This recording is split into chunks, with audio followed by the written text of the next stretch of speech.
Hey, Janet. Hey, Dean. Janet, tell folks a little bit about you, and then I've got some hypothetical situations I'm going to drop you into the deep end on. Sure. I'm a fractional CMO. I've been doing marketing my whole career, which is over 20 years, and that's all I will disclose. Been in marketing. I've done even direct mail since the beginning of the internet, and just sort of, grown from there. I was one of the people doing the things when I was young, and now I oversee the people doing the things now that I'm older. So, yeah. Direct mail. All right. Yep, you get really good at lists and Yeah. understanding the value of lists I from was direct listening to a mail. podcast earlier this week, and it was like for a SaaS company, and they were talking about the various like channels that they tried to use. And by far, their two highest ROIs were sales letters and postcards. Their Yeah, and postcard ROI was 9 to 1. well, yeah, because the thing about what I used to tell people is the beautiful thing about a postcard is you have to read it to throw it out. Yeah. Right. Yeah. Good stuff. Okay, so let's think about this first hypothetical. A lot of your work, like a lot of mine, for instance, and I'm not a fractional CMO, is virtual, right? It's remote. But Yep. you just started with a new client, new engagement. They're only 5 minutes from your home. And so Monday morning on day one, you're going to actually walk into a place.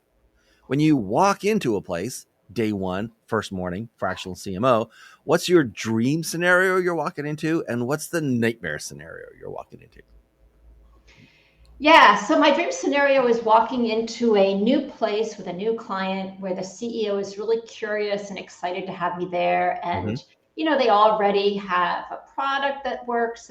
There's a good product market fix. They already have clients, they've got revenues, they know whatever they're selling actually works because they've been selling it for a while. And Mm-hmm. the CEO just wants to get to that next level, just wants to grow. He or she is just like, hey, we've gotten this far, but we really haven't focused on marketing. We're really not sure that our marketing is working because we know we're doing sales, but we don't know where to spend our money. Like that's my ideal client. And what's the nightmare?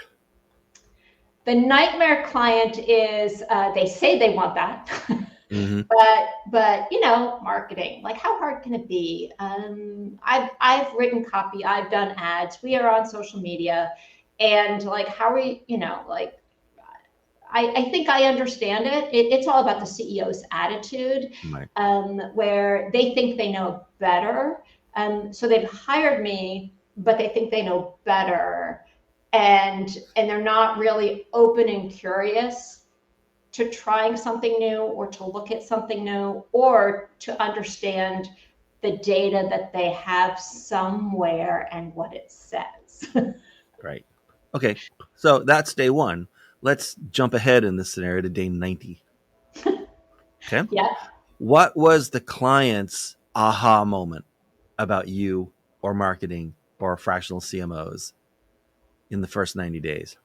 But they're like, oh, okay, now I understand. Yeah. Typically, the first aha moment was, wow, there is data. Mm-hmm. And oh, wow, like that's what it's telling me. And oh, wow, that worked. And oh wow, that didn't, did it? Mm-hmm. And there's this sort of aha moment of like, we can do that and you can see that. And oh, wow, so we should be doing more of this and we shouldn't do that anymore. And I'm like, uh-huh. And that's what the data will tell you. Yeah. It is such an aha moment for them to go, oh, I didn't. It's like, first of all, they didn't know they had the data, and then if they did have the data, they didn't know what to even look at, and Right. then it's like, oh, and what's the story that that data is telling me? Yeah. All right. Cool. All right. So let's switch scenarios. And now you're on stage. You're the keynote speaker talking to an audience with about 250 fractional CMOs in it. Okay. They all came out of corporate. They all became fractional CMOs yesterday. Uh-huh. They're brand new to this. And so let's go over like three parts of your speech. And I'll start you off with a sentence and you can finish it with however long it takes you to finish it, to like finish that thought. Okay. So the first thing you're saying, wow, you guys are brand new. I can tell you this, as a fractional CMO starting out, you're going to be shocked by what? how much time you spend trying to tell the client it's not about their product. Mm. Yeah, What do you mean? because yeah, I remember being at Pitney Bowes and Mm-hmm. all the engineers were all about their shiny new black box. And I was like, guys, I know you're going to hate to hear this, but it's not about your shiny black box. It's how does that shiny black box make your client's life easier, better, faster, drive revenues, whatever. They don't care about the features, they care about the benefits. Oh, they Yeah. hate to hear that that it's not about the product. And that will be the majority of your time, is literally weaning clients away from it's got to be about the features of my product. All right. So then that leads into this one then. So you're around midway through, you're saying that. And one something else, folks. Many of your clients just don't understand what. The importance of understanding their own customers, right? So much time is spent on should we be here? Should we be there? But I thought we Mm-hmm. should be here. But my wife looks at this, all the things, not who is your ideal client? Why do they buy your product? Where do they make their decisions? How do they make their decisions?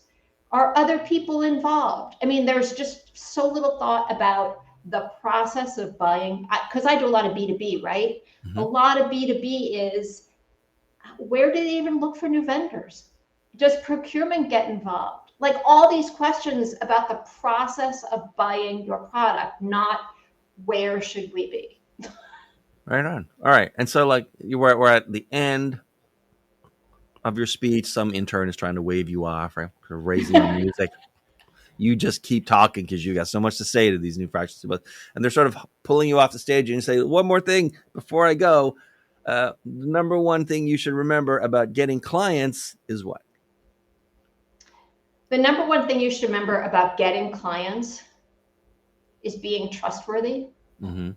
and understanding that for them it's about the revenues, right? I can't tell you the number of marketing people have said, well, but it's about all I have control over is marketing. And my response is, yeah, if you don't even think about the marketing handoff to sales and the revenues you're generating, you're shooting yourself in the foot. It's really about increasing revenues, even though you have no control over sales. Mm-hmm.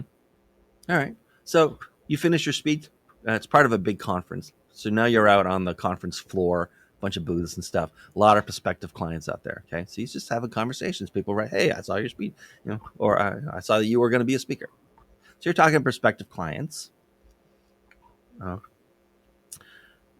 in marketing, almost every client thinks they know a good bit about marketing.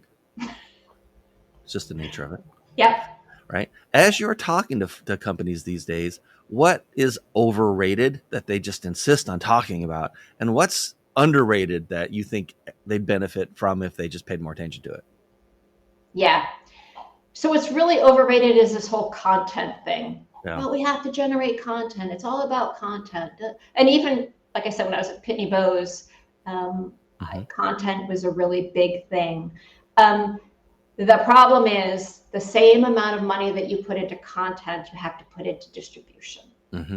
And if you don't put the same amount of money into getting the content seen, you've wasted the money that you've invested in the content. So I would say content is one of the more overrated things. The most underrated thing, I think, is the value of a CRM and working with sales. Yeah. Because we can generate as many leads as possible, but if we're not tracking where the leads came from, how the leads did, if we're not talking to sales about sales qualified leads, if you're not really working your CRM, if you have one, then you're not really going to get the full value out of the marketing. So content overrated, CRM's underrated. All right. And then as you're talking to prospective clients, what are some red flags that make you think, oh, I don't know, this, not these guys? Or what are some green flags for prospective clients as you talk to them for the first time? Yeah, I would say a really big red flag is when there's this incredible animosity from sales. If sales isn't willing to even talk to marketing or work with marketing, there is no way marketing can work because there's war, right? It's like if engineering isn't talking to marketing and there's product, it's like, well, how is that going to work? Yeah.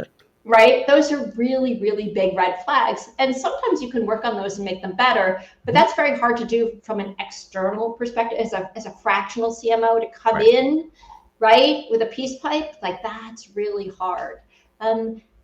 If sales is really willing, if the CEO can drive the relationships of the different functions working together, and you can have a really good feedback mechanism from sales, and you can have a good relationship with engineering or product, that's actually a really good green light, because it means I can make a change, I can affect change. All right, good. Excellent. All right, finally, as we wind down here, this has been great. Thank you so much for being here. Do you have a favorite question or like a vetting question that you like to ask prospective clients? Yeah, I ask questions like, do you have a budget for marketing? Yes, always a good one. Am I your budget for marketing? Right. Because uh, a budget is a big question, right? Mm-hmm. And I always say, I always love to pull a number, even if people are not really into government. But the Small Business Bureau says at least 6 to 7% of your revenues that you get in should be spent back out in marketing. And I make them look at that number, like, what do you get in sales revenues? Are you willing to spend 6 to 7% in marketing? And if there's a big gulp or gasp, yeah, that's it. That's a good starter, because marketing is not free. People think, oh, posting emails free. No, marketing doesn't have to be really expensive. I've done amazing videos for $1,000, creating and distributing, getting tens of thousands of views on YouTube. Yeah, it doesn't have to be hugely expensive, but you have to have a budget. Yeah. All right. Fair enough. All right. So, Janet, these days, who should be reaching out to you, and how should they do it? So these days, I love to work with companies that have a product and have a market and know that they have got sales. And I'm best at taking them to the next level. I've even been working with some nonprofits to help them to next level it. I've been working with startups that have some funding that are willing to spend on marketing. And really, those are the organizations that I can do a really good job up leveling them to have aha moments of like, oh, we could do that with our marketing. I would say those are the ones, SaaS companies, for example, events companies. Those are the ones where I can really make a big difference. And how should people get in touch with you? What's the preferred way? Thanks, Dean. So the preferred way is Janet at janetgranger.com, or they can reach out to me on LinkedIn. I'm Janet Granger, fractional CMO. And yeah, I look forward to talking to people if they're interested in up leveling. All right. I have one more question that I want to ask. And it comes from talking to prospective clients and talking to clients. And so I'm that kind of experience. Do you think there's been any sort of like shift in marketing priorities or strategy in the last year or two? I mean, the economy's been all over the place, and there's a lot going on. I think there's always a shift in marketing, right? There's always trends that come and go. I would say that the biggest shift that I've seen in terms of real dramatic difference is really maximizing video. I think that video is always going to be head and shoulders above everything else. Creating videos, distributing videos, channels will come and go up and down, but really good videos, I think, are here for a while. And I've really seen the ramp up of videos and the use of YouTube in the past year. All right. Janet, thank you so much for being here. This has been fantastic. Thanks so much, Dean. This has been great. I appreciate it. All right. And thanks for watching. We'll see everyone next time.